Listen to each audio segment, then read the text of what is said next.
Welcome back to Lost in Roshar, the ultimate journey through the Stormlight archive. I'm Christian.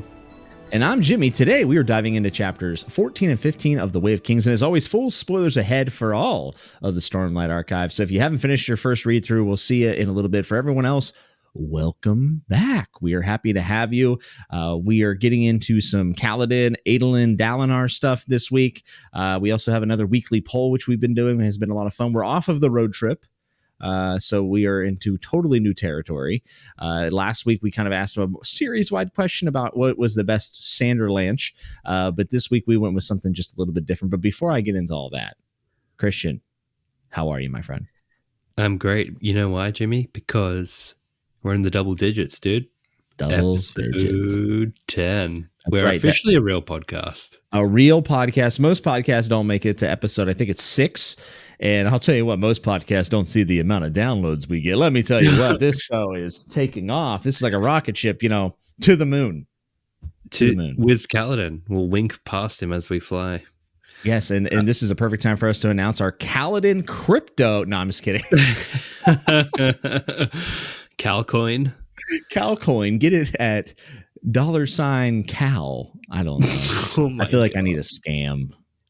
You just, is this? So last week was the cult, and now we're doing what, like a pyramid scheme? I'm just trying to figure out where my downfall comes from. You know what I mean? Like as a content creator, I've always looked forward to posting the apology video. Just like, I'm sorry, my safe hand was not covered at the convention. Yes.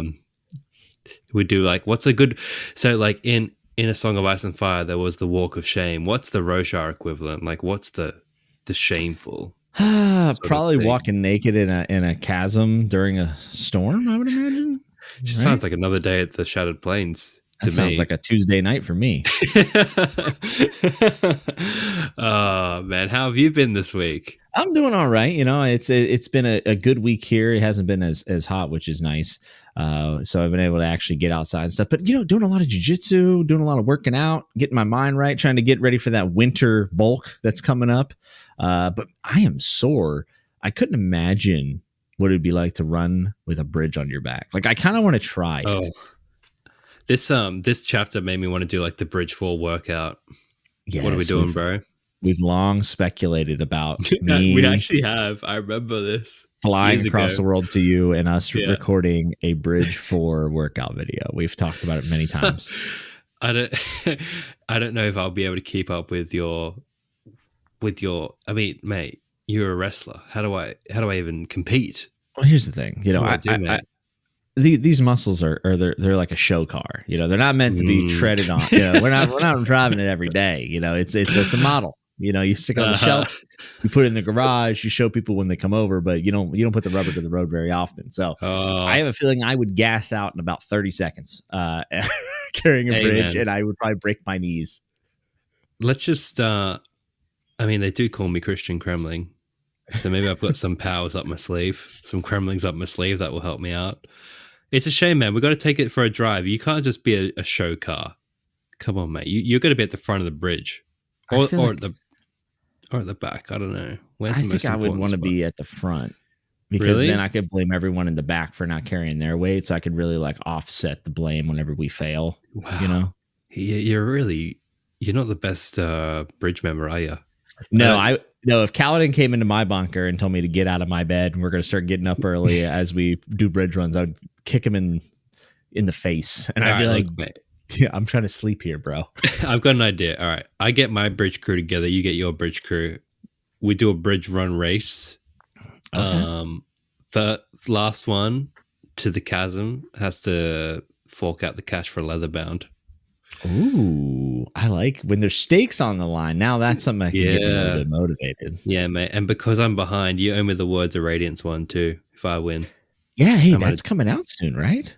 Yeah. So every 10-year anniversary is the plan. But it's apparently it's a little delayed. Yeah, I think I read early 2024, like spring 2024 is when they'll be taking those orders. And I think last time it shipped by the fall, but I'm not going to get my hopes up. I would expect almost a year turnaround. A lot of these specialty printers are backed up, but Sanderson, I assume, has an express pass to get whatever he wants printed because he's probably keeping a lot of the printers in business at this point. So we'll see. I will say this. I'm very excited for that leather bound. Like the fact that at the end of my life, I may live long enough to collect all 10 in leather bound and then pass away like a week after I have them all. I'm really excited about that. Just with a single tear rolling down your eye. We did it. Have you read your Wave Kings leather bound, or does it just sit on the shelf? Is it it just like sits your on the muscles? shelf. Just a show car. It even tells you that it's not meant for like heavy reading. So I say open that. it up. Yeah. It's not meant to be like cracked open and poured over. It's not that, again, it's kind of a show car in that regard. And I do flip it open from time to time, like every few weeks, especially now that we're doing this, and just kind of flip through it. But yeah, I'm reading out of a big floppy trade paperback I got. I have 3 copies of the Wave Kings, and I'm about to get a 4th because I'm getting a first edition hardcover sent to me. Ooh, that's awesome. I might need to offload my old like 5th edition hardcover that I have. You know what I love watching? I love watching those museums crack open like the really old, like 1,000-year-old books, and they put them between like 2 pillows. Yes. And they're like, a few feet long, and they just like really turn the pages slowly. I want that copy of the Wave Kings. Every time the Wave Kings is mentioned in the text, I always think of it like that. Yeah, like a glorious, huge tome. That's what I want. And then it's just filled with wits, bad jokes. Oh, there's a really bad one in this section. Yeah, I couldn't defend it. I read that one and I was like, oh. I sat there and stared at it for like 30 seconds. I was like, do I even want to talk about this on the podcast? I'm like, so bad. Today I learned what a repressed memory was because I was like, I have zero memory of this joke. Here's the thing. People give Sanderson's humor a lot of grief, and I can respect a dad joke from time to time, but like there's been a lot of them that haven't landed with me, but I've never felt like, at least in Stormlight, I never felt like it was overbearing. But I'm like, man, I hope that this doesn't continue, and I just like turned a blind eye to it back in the day. It was just like shocking to me, right? Like, first off, Sanderson saying it in my head is just like doesn't work. It like I don't know, man. I read it. I was like, does this work verbally, or is it just like because I don't know. I don't know because like you know what? I'm starting to come around to Storm you and Storm off. Especially Michael Kramer's like Storm off. I could see that. It still makes me laugh every time I read it. Yeah. Storm you, man. Every time I'm just like, dude. Okay. We're in Roshar. It's like you're back in elementary or primary school. And it's like you can't swear. So you're like, oh, crickets. Fiddlesticks. Yeah. Crumbs. Kremling. Why isn't Kremling a swear word? Hey, don't be insulting the Kremlings. They're watching you. Hey, man, I'm part of the hive mind. I'm in with the Kremlings. They're going to help me with my Bridgerun. Anyway, mate, before this goes off the rails, shall we take a peek at the weekly bowl? Yes, we should. Yes. So this week, as Jimmy said, the road trip's over. I kind of miss it. But this week, which character's flashback sequence are you most keen to read in books 6 to 10? We know the identities of the characters that will be the flashback POV characters in these books. So we have Jasnah, Renarin, Lift, Ash, and Tarn, which are both heralds. So I lumped them together because I can only do 4 options. And they won with a resounding 48%. Did this shock you, Jimmy? Yeah, it did shock me. I feel like I'm shocked every week because maybe I'm not as tapped in as I think I am to the audience. But 48%. It seems like most of our polls, the winner is like 48 to 55, like 45 to 55%. Like it's always a pretty dominant victory for the winner, which I think is interesting. But 2,600 votes, about 1,300 of those went to the Heralds. I thought Jasnah would be the clear winner, which she is the clear second place. But I really thought Jasnah was going to end up being number 1 by a long shot. Yeah, I mean, I feel like we attract the more hardcore Stormlight fans, right? And I suppose the more hardcore Stormlight fans are like the Heralds, clearly the Heralds, because that's like the deepest lore. Like it's not just their backstory; it's Roshar's backstory. It's part of the Cosmere, you know. Yasna, out of like our regular characters, so to speak, won by a mile. So in a sense, you know, she kind of still does win. Renarin 17%, Lift 6%, perhaps our lowest result in any poll. Yeah, that didn't shock me at all. Did that make you happy? Yeah, somewhat. That? I mean, I've always said I reserve the fact that Lift could become a favorite of mine, especially like post time skipped. Like there's a chance that maybe Lift grows up a little bit or something, or maybe she can't, who knows? But I think that there's a chance Lift could grow on me in time. I don't enjoy her character as is today, but it could grow. And then Renarin, very, very much a character that I need to pay attention to on the reread, because I feel like I don't remember enough of Renarin to have a say. But I figured Lift would be last and Yasna would be number one. And then I figured Renarin would probably be third. And I thought the Heralds would be number two. So one of the things I was thinking about is the fact that the Heralds are supposed to be a little bit more of a focus in the second half of the series, right? Yeah. I think that maybe that also is like, we know we're going to get it. So Sanderson has put some like kind of weight to it. So we know big things are going to come from those flashbacks. Yeah, it's guaranteed with the Heralds. I feel like there's what I started to think of, right? Because it's going to be a 10 to 15 year in-world time jump, I believe, between books 5 and 6. So I thought of like, because Lift's flashback sequences, obviously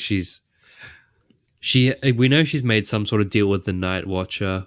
So that is going to be interesting to look at. But what I'm also thinking about is, so we're going to see her a whole lot older and a whole lot more developed mentally. And I wonder if we get almost like the in-between parts in her flashback. Like what do those 10 to 15 years look like? And maybe she'll be like our bridge between pre and post time skip Roshar. Which a could bridge, make you her, say? Oh, yeah, just dropping it whenever I can. But you know what I mean? Like, I think she could be a bit, like, I think, 6%, a bit disrespectful, but I'm always the Lift defender. I really am. Yeah, you think she's awesome. Oh, that's the word, isn't it? Awesome. I like what you're saying, though. I think she could be our lens into the time skip. I think that's very likely. Yeah, and like I've said, I feel like Stormlight's going to get sucked out. I feel like, in that sense as well, Lift, who uses Lifelight instead of Stormlight, again, puts her in the spotlight. Also, another cool thing with Renarin is, I think I've read somewhere that his flashbacks will also give us scenes from Way of Kings and Words of Radiance. So we can kind of be like, oh, all these parts where Renarin's acting weird, we might get some context for. Oh, yeah. And I love that. Reshaping the narrative, that would be a lot of fun. Yeah. And I suppose Yasna, there's like little tidbits about like, oh, she had these troubling things as a child and we had to experiment, and like there's little throwaway lines, and I'm like, oh, surely it's juicy. So yeah, great poll. Herald's on top again. Heralds seem to be more popular than I give them credit for. Yeah, man. How Herald heavy has it been? Herald and Unmade, they've been killing it on the reread. Yeah, they really have. Did we see any Heralds in this section? I don't think we did we? I was looking, man. I really had my like Herald vision on. Didn't see him. Did you though? Because last time you saw one in the purelake. Are you having any visions? I'm not having any visions here. No, I don't think we see any Heralds. I hope I'm wrong and someone messages us and lets us know that there was like 8 Heralds. That would be great, because lore-wise, these 2 chapters aren't as dense as a lot of the other stuff that we've done. But I'm always looking for Heralds. Always. Yes, and I think we need to like encourage this more, because I feel like there's a lot of things in Stormlight we're not looking for. And I feel like we're not looking hard enough for the Heralds. So if everybody could please join us. Yes. Put on your Herald goggles. Down together. Yeah. That's right. Well, before we jump into the chapters, I wanted to give a little bit of a Sanderson update. Not much of an update in terms of like Stormlight news or anything, but he did a podcast that he always does intentionally blank. And this week, him and his guest, or his co-host, were talking about the best living fantasy authors. And I wanted to just quickly go over some of the names Sanderson mentioned. I thought it was a really good podcast. I like the way that he talks about the genre. He had a lot of cool input as an author. One thing I thought was interesting, Christian, is he said he would put himself in the top 15. He said he doesn't know if he could make the top 10, and he said he's certainly not in the top 5. And I thought that was, and it didn't feel like one of those false sincerity moments where people are like, oh no, guys, like I'm terrible. Like it definitely didn't feel like that. I genuinely felt like he was being serious. Like he really thinks that he's not there yet. I think he wants to see himself over decades and decades become something, special. And he just doesn't feel like he's there yet, which I thought was interesting. Would you have expected him to put himself in there? It's interesting that you mentioned it, because I never thought, I never considered that he'd mentioned himself in this list that they're making. But it doesn't surprise me that he's put himself in quite a humble sort of place. And I do believe you when you say that he genuinely, it sounds like he genuinely believes that that's where he is, and he wants to work harder to get up there. I feel like he's working. He's very much, the impression I get is he's very much aware that he's creating a legacy and a really massive piece of work. And it's just, it feels like we're at the beginning of it, or like edging into past the beginning with the Cosmere. And I mean, it's not just that he's working on. And I feel like anybody worth their salt is quite self-critical, don't you think? As they should be. Yeah. So that doesn't, I'm more curious to hear who his top 5 is. Okay. So he said he only counted people. So here's the parameters. You had to be alive. You had to predominantly have made your name in fantasy. So someone like Stephen King, who has written fantasy, and Sanderson said he would argue that most of Stephen King's books are fantasy, but he's not like part of the fantasy genre. He's not counting, because he said if so, Stephen King would be number 1. He said it wouldn't. Basically, he made it sound like it wouldn't have been close. Like it would have been obvious. And then he judged them on a criteria, and it was 40 points total, 10 for each category, which is fame, impact on the genre, like ability, so like writing ability, and then range, like what is your range been in your career. And I love this. I think whenever people do like top 5, top 10 list, having some sort of criteria, like it's never going to be bulletproof, and it's still going to come down to your subjective scores. I think that that's like the best way of doing it. So he had some honorable mentions. Some of them surprised me. Sarah J. Maas, Lee Bardugo, Terry Brooks, Holly Black, V.E. Schwab, Patrick Rothfuss. And then he also said that in this list, he had forgotten to include Robin Hobb, and she would have made the top. She would have been number 5 had he not forgot her. So that made you happy. It did. Yeah. So let me just throw out 5 people you think he would name. We won't spend too long on this, because I could talk for hours about this. I'm just going to make it simple, mate. Okay. I'm going to make it very, very simple. All I want to hear, okay, let's address the elephant in the room. I'm not very well read, mate.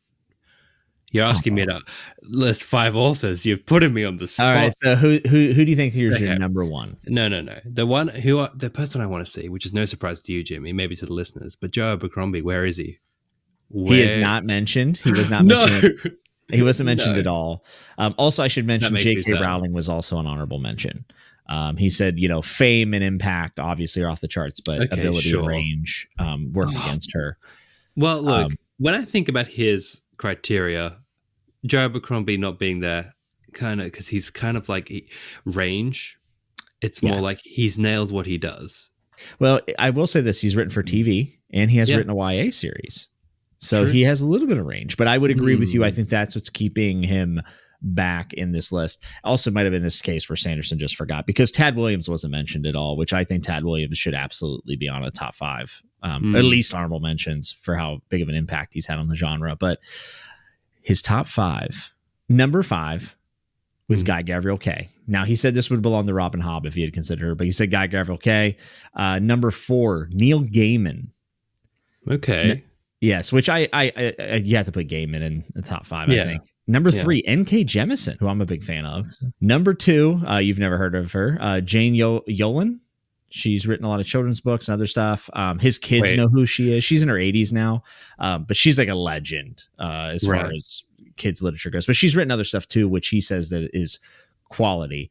Number 1 Is it George R. R. Martin? George R. R. Martin. Oh, He said that my even though God. he is not a fan of Game of Thrones because it was too dark for him, that he absolutely adores some of George R. R. Martin's sci-fi and short fiction. Some of his favorite short fiction ever is from George. And he said that George is also, what he said when it comes to abilities, a 10 out of 10, like writing ability. He gave him a 10 out of 10 in fame and impact. And he gave him a 10 in range because he's worked on television, screenplays, a lot, live plays, short fiction, kids books. I mean, name it. He's worked on everything. And I just thought it was interesting. He said that Gurm is like one thing people don't talk about, I guess, is like Gurm is just a phenomenal editor. And Sanderson said he worked with him. I think Gurm edited Emperor's Soul, I think. And he said that experience was awesome. And like George was just fabulous to work with. And like, he's just really talented. So that was kind of cool, because obviously, happy. I'm a big George fan. So the fact that Sanderson kind of tips his hat, because there's a lot of fandom wars when it comes between series. Like this happens not just exclusively with these two series, but other series as well. And to see authors like give each other nods, I always think is like the best. I like that because at the end of the day, we're all on the same team. We're readers, we're fantasy fans, and these series like A Song of Ice, Fire, and Stormlight push the genre forward and make it so that we have stories to live inside of. So I thought that was cool. I thought the video was excellent, and I really enjoyed Sanderson's rubric for what he graded on, and then also just the way he talked about writing I thought was really cool. So if you haven't checked out Intentionally Blank episode from this week, I would definitely recommend it. Yeah, I'm gonna watch that now. And look, yeah, I don't try to hide it.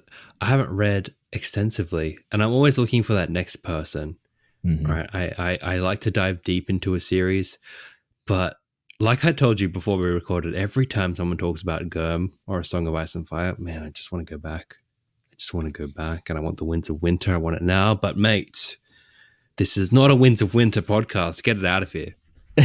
You're good, Gurm, but we've got things to talk about. We got some paydays to talk about. Huh? Yeah. Where are my gems, Gaz? Yeah. Pay up.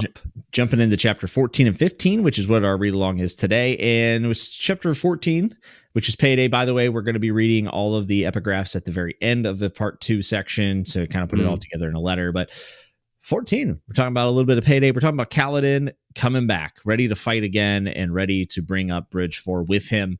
What did you make of this chapter? We get some big introductions. We see Moash, we see Rock, which was always great. I did smile whenever I got to get across Rock's point. We see Syl and Kaladin working together against Gaz, which is really fun. And we get a little bit of Kaladin and Syl mystery / breadcrumbs. But overall, not a terribly long chapter and not a ton as far as like advancing the plot along. But what'd you think of it? Yeah, it kind of felt like let's check in with Cal. Let's see how he's doing it. It felt like an eternity since we've been with this guy. After the interludes and Dalinar, I felt like, well, it's good to be back. And it was good to see some familiar faces, some familiar bridgemen. I'm really paying attention to Bridge 4 as we go because it's interesting. There are some Bridge 4 people who don't really get utilized until the later books. Their names are mentioned. Oh, they were there. They were standing there. They were looking. And not until like Rhythm of War do we get some of them in the spotlight. So I'm paying attention to that. And the biggest thing that stood out to me, like, firstly, I'm enjoying the beginning of the whole like underdog sports team arc with Kaladin training to inspire the troops. But what was interesting to me was how surprised Rock was when he checked how heavy the plank was. To the point of being like really surprised. Yeah, and if Rock, like this human mountain, is like, man, this is heavy. How'd he do it? I'm like, there's some magic going on here, man. I was thinking the same thing, maybe a little. And I actually was also thinking about like Calvin's speech to them, like we got to work hard. We're not going to let anyone die. And it's interesting because obviously the hard work is going to pay off, but I think most of the credit could be given to Kaladin's ability. Oh yeah. And not so much the hard work of getting up and doing your push-ups and your sit-ups and saying your prayers and taking your vitamins. But it made me wonder, like, how much does this training actually end up mattering since Kaladin had some sort of, magic ability? Yeah, it's more the routine and the hope for a brighter day. You know, Yeah. the training is just part of that, getting out and not just like hitting your head against the wall, literally, which is what a lot of the bridgemen would rather be doing. Um, it was a cool first introduction to Moash, right? Yes, them fighting immediately and Kaladin Yeah, being the aggressor. yeah, yeah. I feel like this is what I like. Again, I'll say it. I always love the first scenes with characters because whenever a series finishes, you go back and you look. When did they first meet? Like it's always so significant. Mhm. And I think, oh, could this scene be turned on its head? You know, like Moash is on the ground and Kaladin rips him up. Will we see something different by the end? I don't know.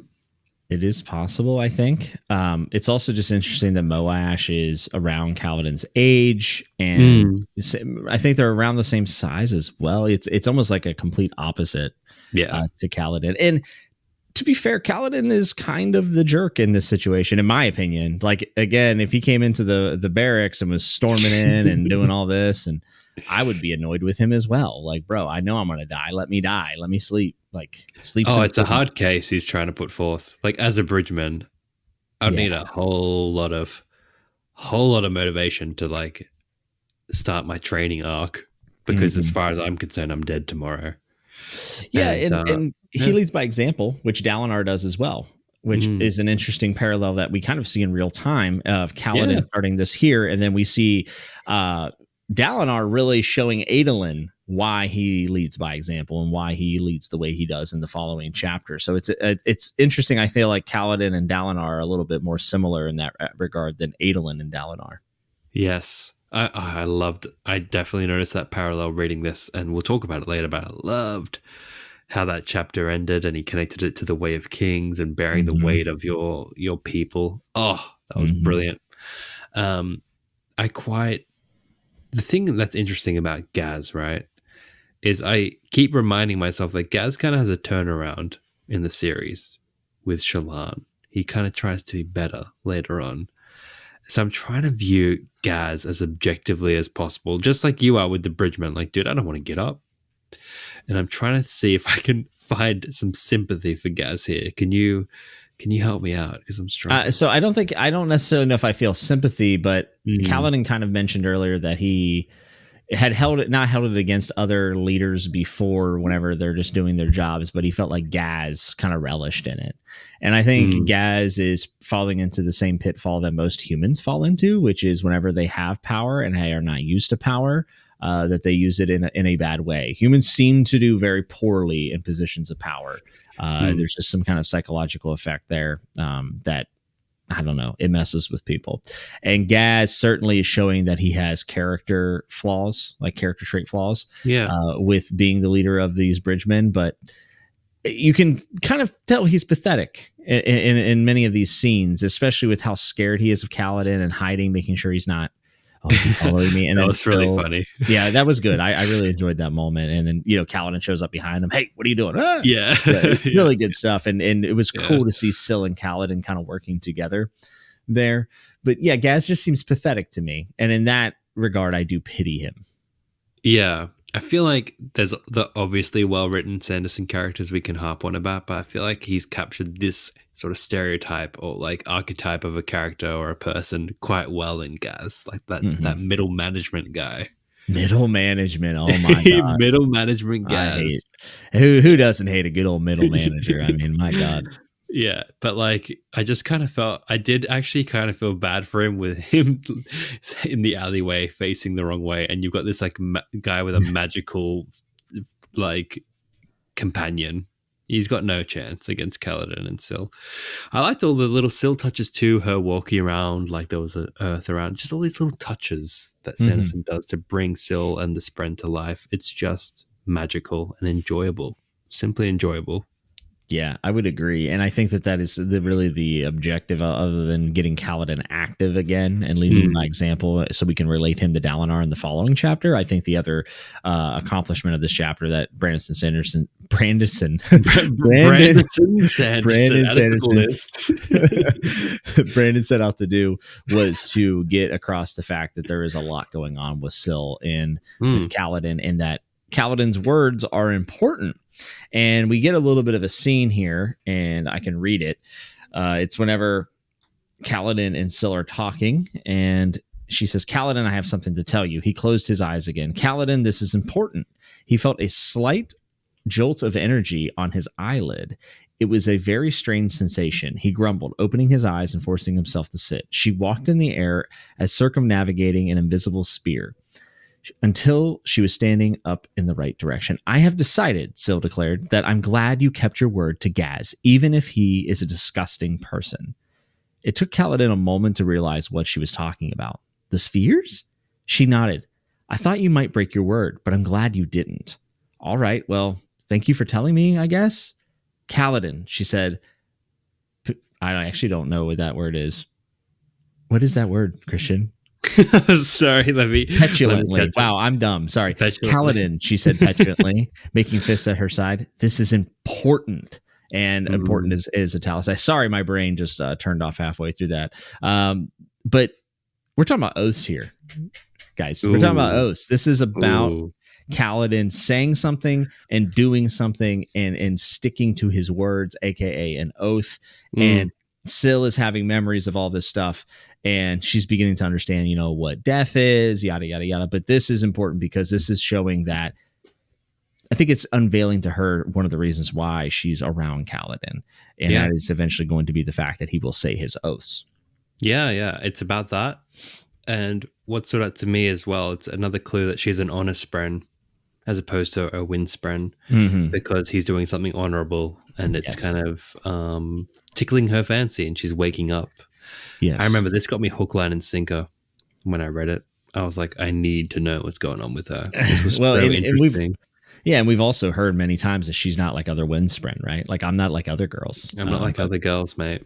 But with spren, and that happens to also, in fact, be true. So yeah, really cool when Kaladin said, "So wait, this sort of thing has never happened to you before," I'm like, it kind of has though, because she had bonded to a dude before.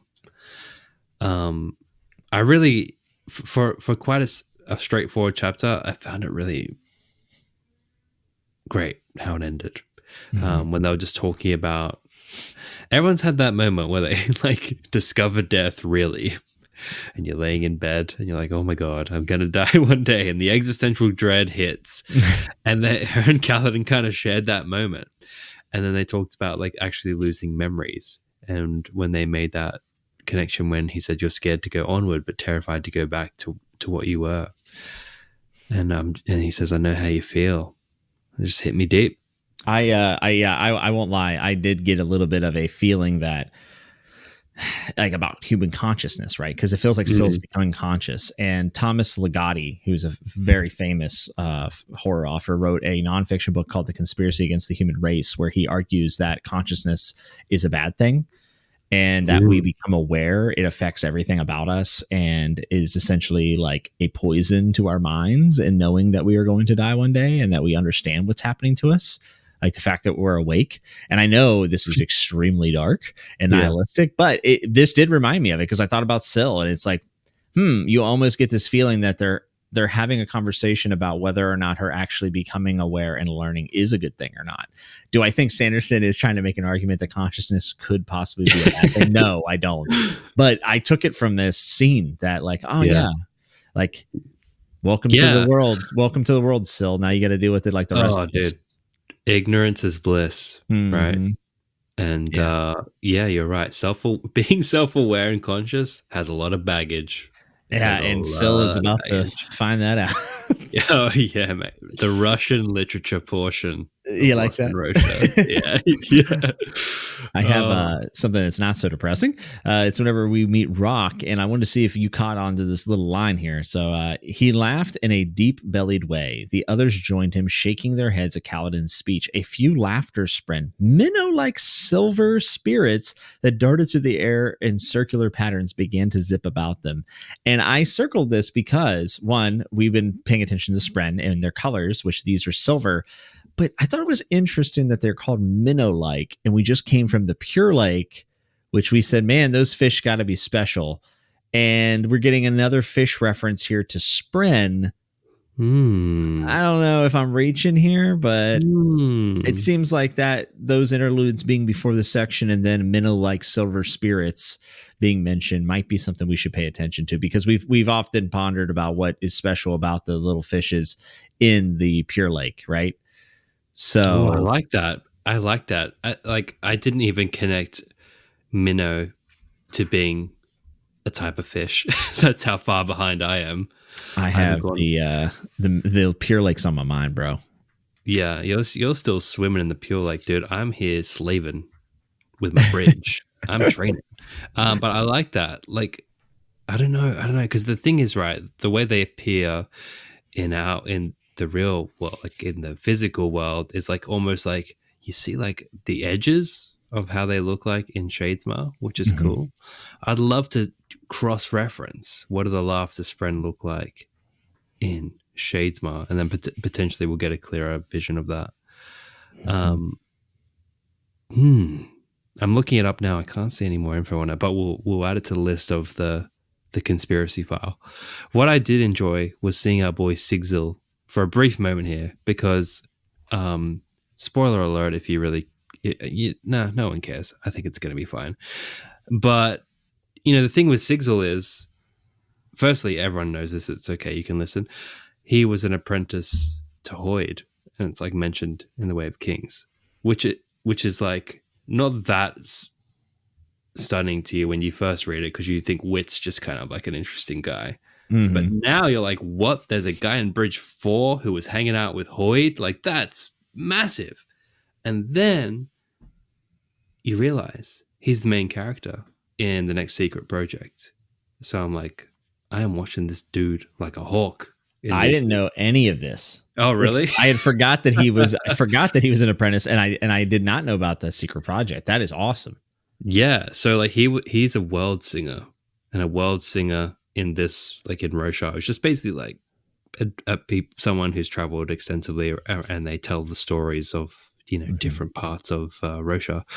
So he was an apprentice to Hoid, and apparently there was a murder gone wrong, which ended him up in Bridge 4. And Hoid knows he's there, but he's been avoiding interacting for reasons unknown.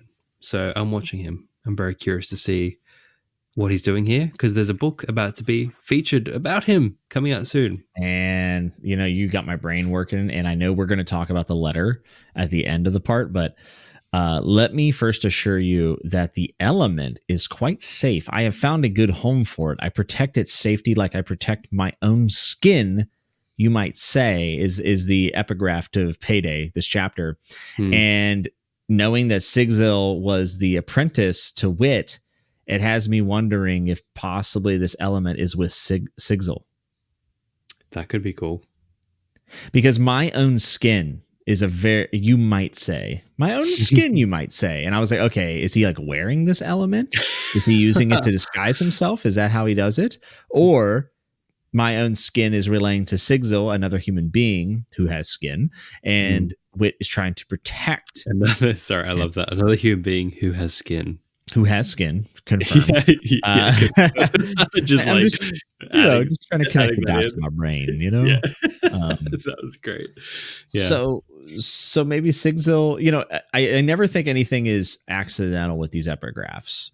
Like down to the placement. Yeah, exactly. I think that's very intentional. So just something to keep in mind that it's been a minute since I've read that letter and like wrapped my head around it, so I hesitate to say more because I feel like I will be. And we're going to discuss the letter in its entirety with all the epigraphs, when we finish part 2. So we'll save it, but let's just remember Sigzil.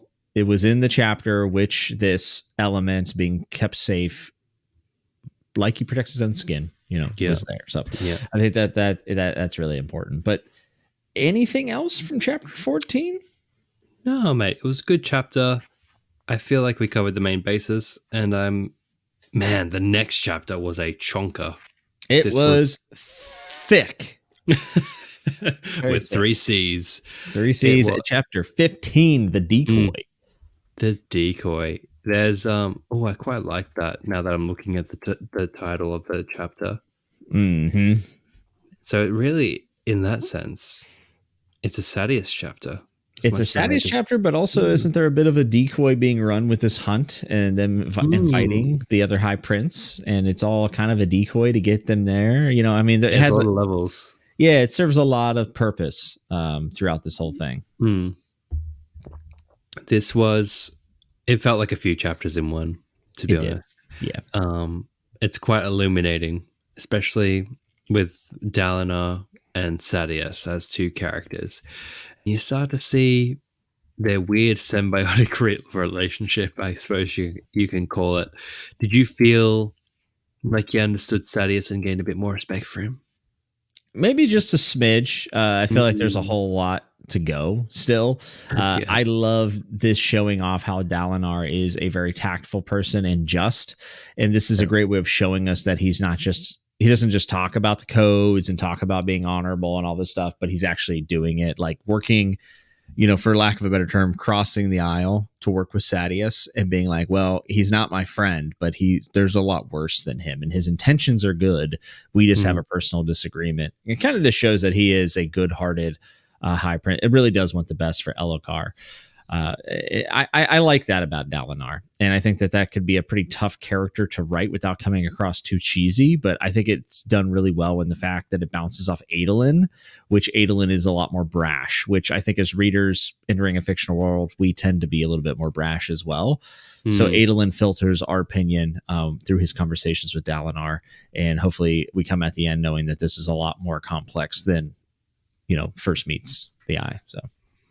Yeah, Dalinar is really a dude just trying to do the best with the limited information he has. And I just kind of get the sense that even when I first read it, I'm like, I don't think you've interpreted what was left to you accurately. Yeah. I know Gavilar was following the codes, but I don't think the codes are the answer. So Gavilar is reflected upon by Dalinar as very positive, in my opinion. I think that Gavilar is seen in a very good light whenever Dalinar thinks of him. But there are other people who have thought about Gavilar and talk about how he's always looking for war and whatnot. I think that Gavilar is just like Sadeas, a very complex character. But it's just interesting to think that maybe Gavilar's intentions aren't as pure as Dalinar thinks that they might be. What do you think? Do you think Gavilar is up to no good? I think Gavilar's one of the most dodgy people I've ever met in Roshar. And I think in some ways, look, the interesting thing about Dalinar and Gavilar is the relationship is really complicated. And we see it so much in Oathbringer. And I remember thinking the Navani thing was a bit odd. But when we went back and saw like the whole Navani love triangle tension was there from the beginning, I just feel like Dalinar's doing his best to see the best in his brother. Yeah. Even though he might know that he's not all that the appearances he gave off. Hey, we often do that as humans when people pass away as well, right? Yeah, exactly. You can cut out all the bad things and just keep this pure version of them, especially if they're a king as well. Like he worked hard for his kingly appearance and he was always wearing his crown and everyone was very impressed with Gavilar. But whenever we do check in with him, he's just a bit, I don't know. He just seems mad. He just focused. seems focused. Is that the word we want to use? Focused. Switching over. That's enough characterization, mate. We need to go to the lore. I've had enough. All right, let's do it. We're going to the lore. Are you talking about rockbuds? Is that what you're going to talk about? Close enough. Yeah, I'm going to read this to you. Let's see what you think. Okay. Tiny, near invisible spren were floating out of the beast's body, vanishing into the air. They looked like the tongues of smoke that might come off a candle after being snuffed. Nobody knew what kind of spren they were. You only saw them around freshly killed bodies of great shells. Spren of the week. What do we have? I don't know, man. I don't know, but it seems significant. It does. It's interesting because I see this. I wonder if it's just great shells dying or something dying in general. I feel like we need to get like the spren spreadsheet and like understand what each of them look like. But for me, it was kind of shocking that he would say that nobody knows. How could nobody know? And yeah, not too sure. Yeah, I'm not positive, but I'm sure that it is going to be significant. Yeah. Yeah. I feel bad. It's one of those things where I feel like I should be picking up on this and I just haven't done it. Well, if anyone has any ideas, please let us know on the weekly feedback thing on Spotify, or you can hit us up at lostandroshar@gmail.com and give us your insight on what these spren are. I thought you were going to talk about the rockbuds, to be honest with you. What did you notice about the rockbud? All right. So as I'll just read it. Some flat plate-like teeth for crushing and destroying shells, and other smaller mandibles for ripping off flesh and shoving it deeper into the throat. Rockbuds had opened nearby, their vines reaching out to lap up the beast blood. So as the chasm fiend, as this thing is dying and the blood's running on the ground, these rockbuds are opening up and swallowing the blood. I mean, now that you say that, and Dalinar just says there was a connection between a man and a beast he hunted, and it's like, oh, Dalinar, how about the thing where the thing on the ground's drinking blood? Because that's the like, Venus flytrap in the corner. But these are the second time vines have done something in the story. Well, for me, it's just like liquid. They reach out, they take what they can get. Do you think they're just like? What are you thinking with that? I guess it's just like their vines reaching out to lap up the beast's blood, and we saw vines in the interlude, and I said, oh, these vines something like kind of like a lift spren possibly, and we're like, yeah, probably not. It might just be it being it. But then again, vines again, and pretty significant scene here. Like Chasm Phoenix just went down, Gem Heart's being collected, and then these rock buds are moving their vine. I don't know. Maybe I'm thinking too far. I love to follow you down rabbit holes, but this one I'm just really I'm letting you go down. I'll hold the rope. Like you keep I'll help you down, but I'm not jumping there with you. I don't know, dude. I think they're just lapping up liquid. As much as I want like vampiric rock buds that are like taken in blood and becoming more powerful or something. I don't know. I'm just not feeling it. Well, when the vines end up winning Roshar, I'll laugh at you. I want you to tell me I told you so, and I want there to be like this sneaky rock bud that's like, I've been waiting. Oh my god, please. Yeah. Like a buff rock bud. Look, I like that you're paying attention to this stuff because I'm reading right past it. Well, the fact is, I might be reading into something that isn't there. So, hey, you win some, you lose some, mate. We're trying our best. We're trying our best here on Lost. What did you make of the inspection of the competition to get the gemstones? I thought all that was really interesting. Whenever the paragraph says they could have taken turns, but that was not the Alethi way. Competition was doctrine to them. Vorinism taught that the finest warriors would have holy privilege of joining the Heralds after death, fighting to reclaim the Tranquillian halls from the Voidbringers. The High Princes were allies, but they were also rivals. To give up a gem heart to another, well, it became sport. It felt wrong. Better to have a contest, and so what had been a war had become a sport instead. Deadly sport, but that was the best kind. I just find Alethi culture exhausting. Can't we all just get along? Well, welcome to America.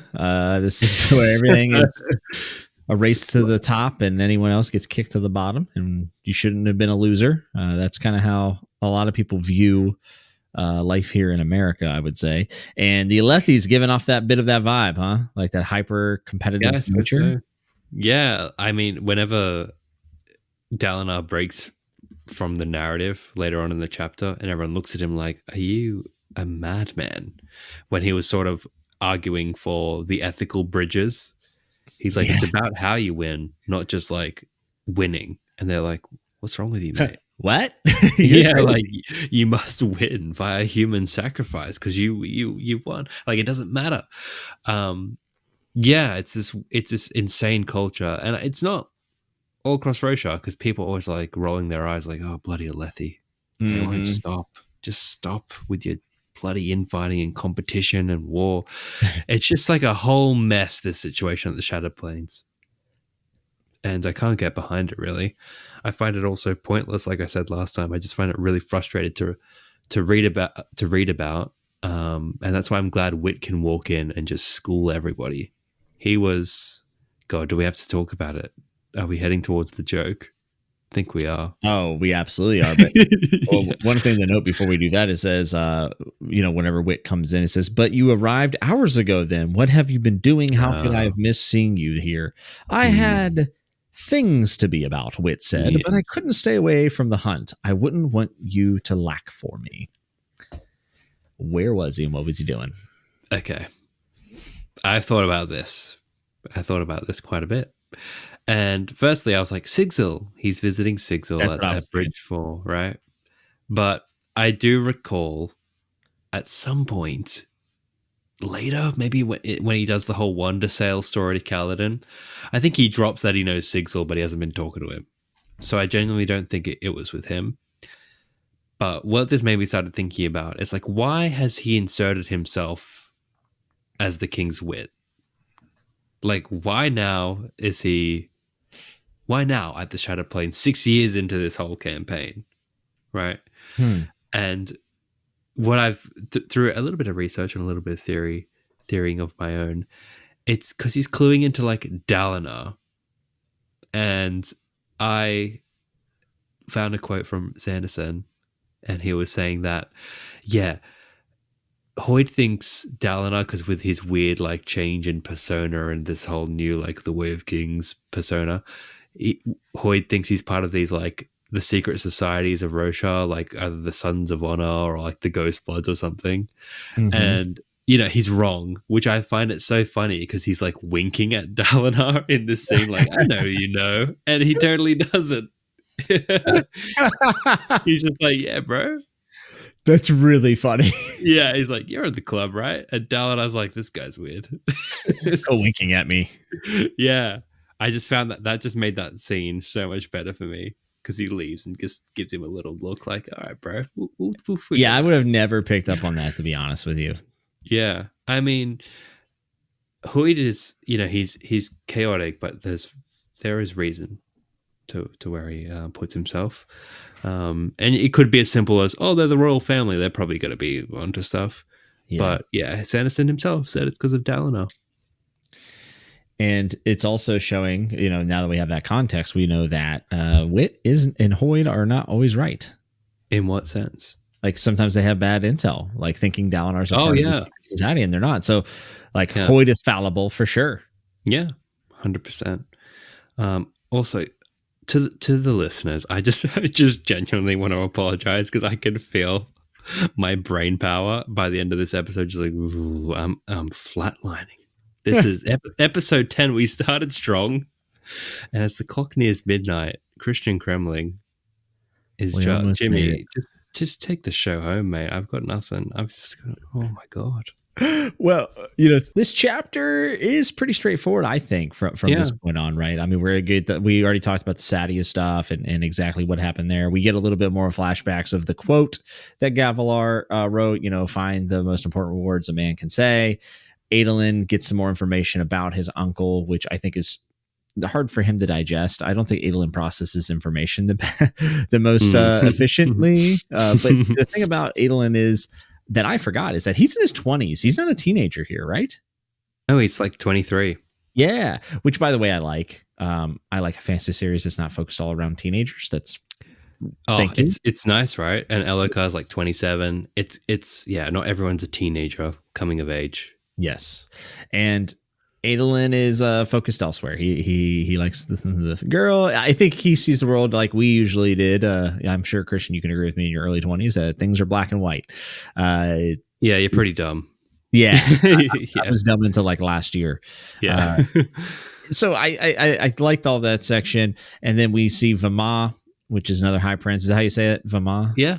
Yeah, so Vima and what they're up to, and it kind of gives you a temperature on the other high princes and the game that's being played around Elhokar, and why Dalinar is. He knows Elhokar is being paranoid, but is also willing to protect him because he does think that there is a threat and that there's no reason not to be safe. Which, from Sadeas' point of view, he says, "Well, that's just as paranoid. Like that's why he's paranoid." Which I disagreed with. I 100% disagree with. Especially, it's actually kind of a ridiculous stance to take, especially after there was an assassination on a very strong king. To think that anything would be over the limits, I think it's a silly thing for Sadeas to think. But that's Sadeas, and that's his story. Sometimes he's just going to argue for argument's sake. It was nice to get this whole little play by him and by Dalinar and Sadeas, and how Dalinar started to bring Adolin into the fold a little bit and started to be like, dude, your uncle did, and all these things, And what was interesting to me, I thought, because they're like, oh, Gavilar could write. Well, Seth wrote it, so I'm like, could Gavilar actually write? I'm not too sure. I'm assuming he could read, but I don't know. I just found that interesting to be actually tell the difference. Even as a new reader, that Seth wrote it. So yeah, you're seeing how information is, everyone's working with a different interpretation of what happened that night, including the reader every time we read a prologue.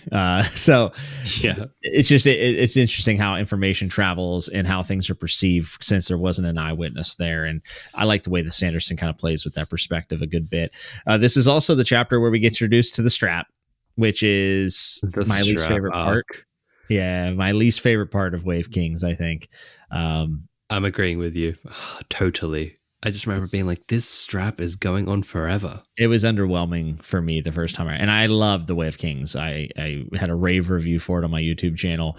And I still love The Way of Kings. It's great. We're rereading it, having a blast, but the strap is not it. Yeah, the strap. Cut the strap. Yeah. Cut the strap. Honestly, just kill Elhokar at this point. I've had enough.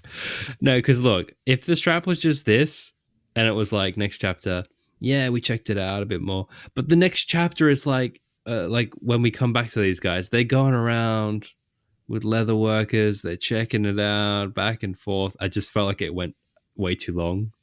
Agreed. And then at the end, he's like, I did it. Yeah, that's the part where I remember just going, okay. Next, whatever. That's fine. Yeah. It's like the only part I'm like that I was not looking forward to reading again. I was like, oh, the strap. Yeah, strap. The contained mystery in book 1, and it's just. Are there any other parts that you're like, oh god, I don't want to read that again besides Edge Dancer? Yeah, I'll be dead honest, and this is going to be a surprise to you. Okay, Dalinar's flashbacks. What?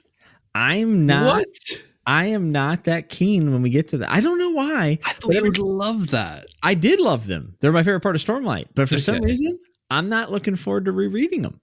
What? You don't want Logan Nine Fingers style Dalinar chapters? Here's the thing. I remember a lot of them. That's the problem. Like, dude, flashbacks in book 2, don't remember anything. Don't remember anything. Book 4, I still remember the flashbacks. Book 3, I remember the flashbacks. So it's just that it's so fresh in my mind that it's going to feel like treading water again, the same water again for me. But hey, by the time we get to Oathbringer, it's going to be like 3 years from now. So I'll probably have forgotten by then.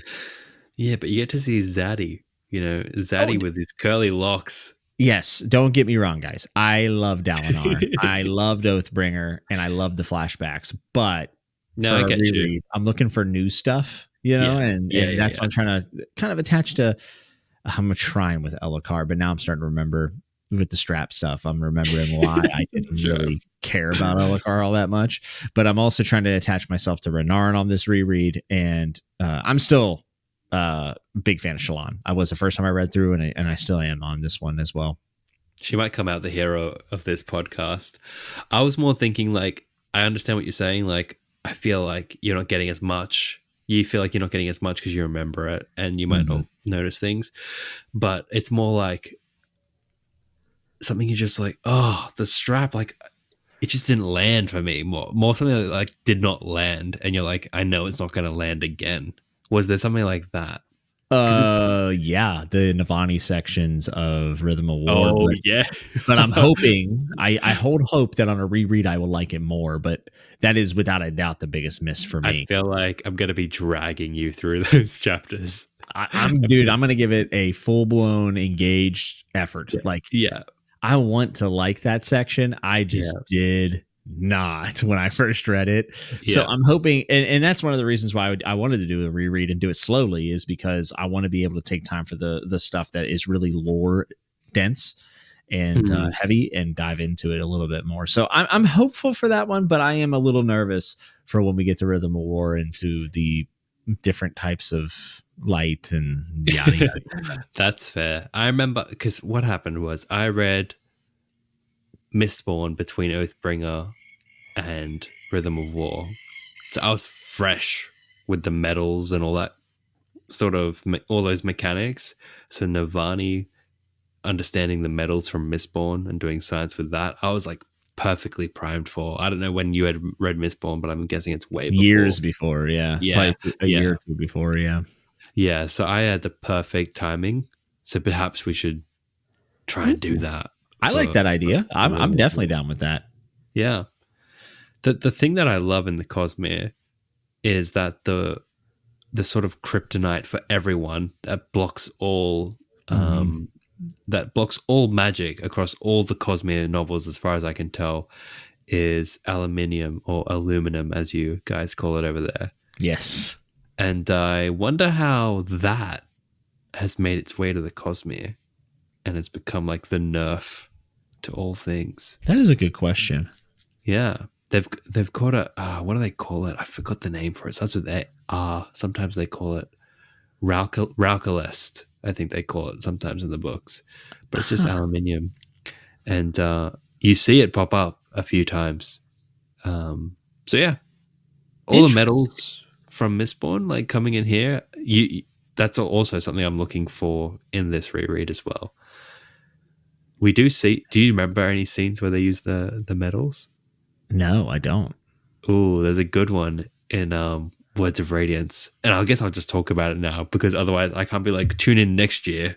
Talk about it. It's whenever like Hoid, again, you don't remember this because you don't remember the flashbacks, but he shows up in Shallan's flashbacks, which is a lot younger.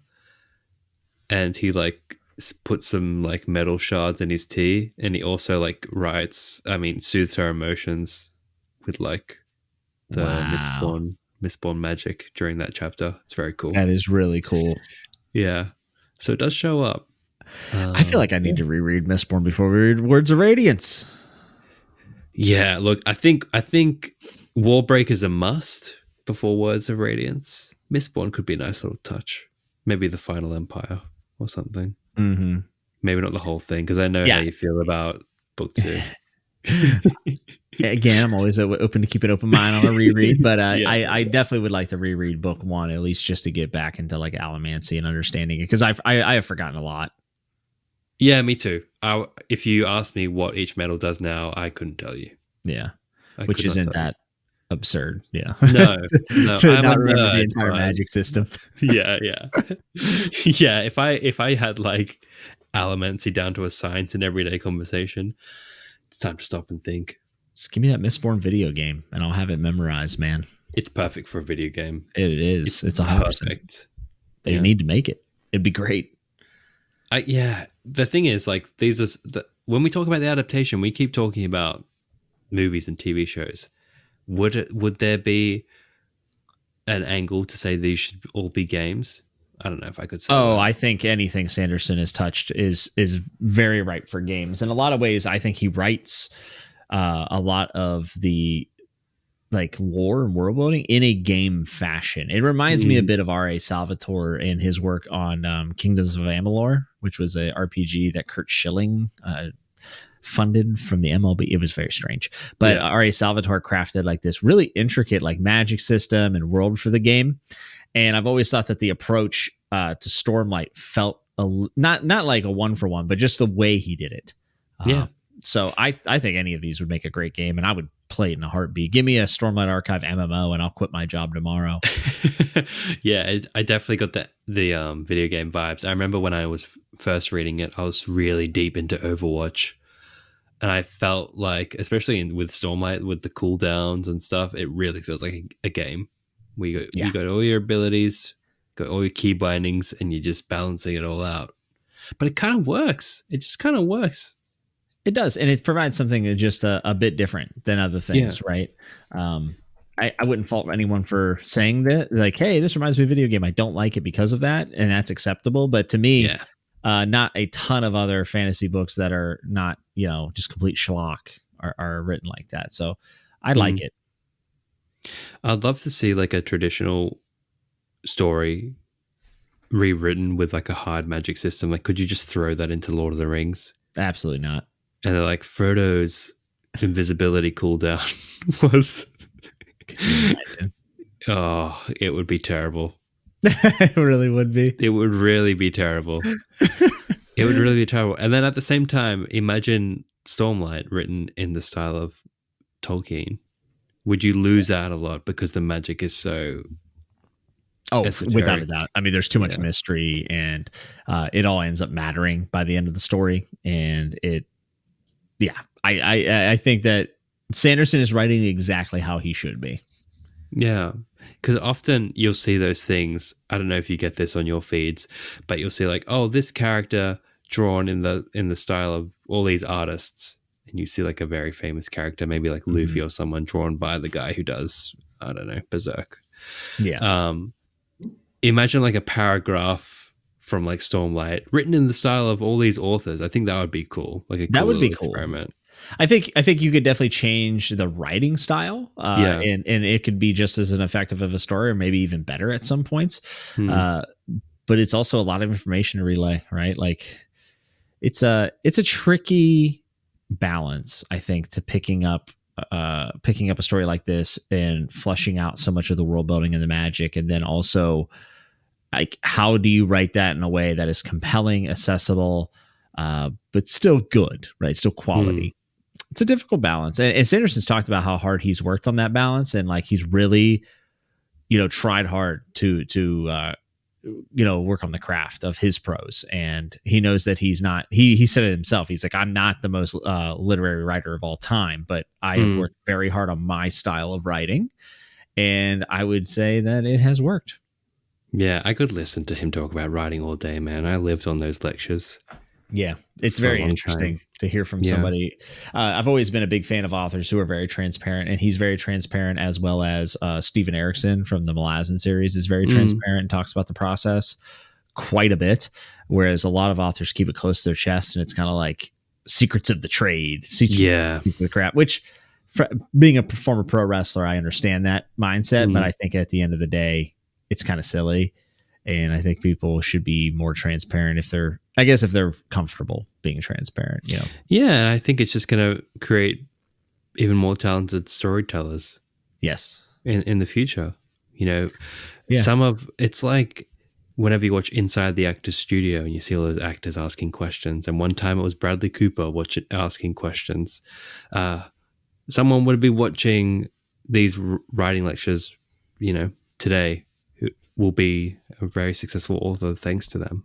So yeah, definitely. Share it. Definitely. Share it. Nothing wrong with that.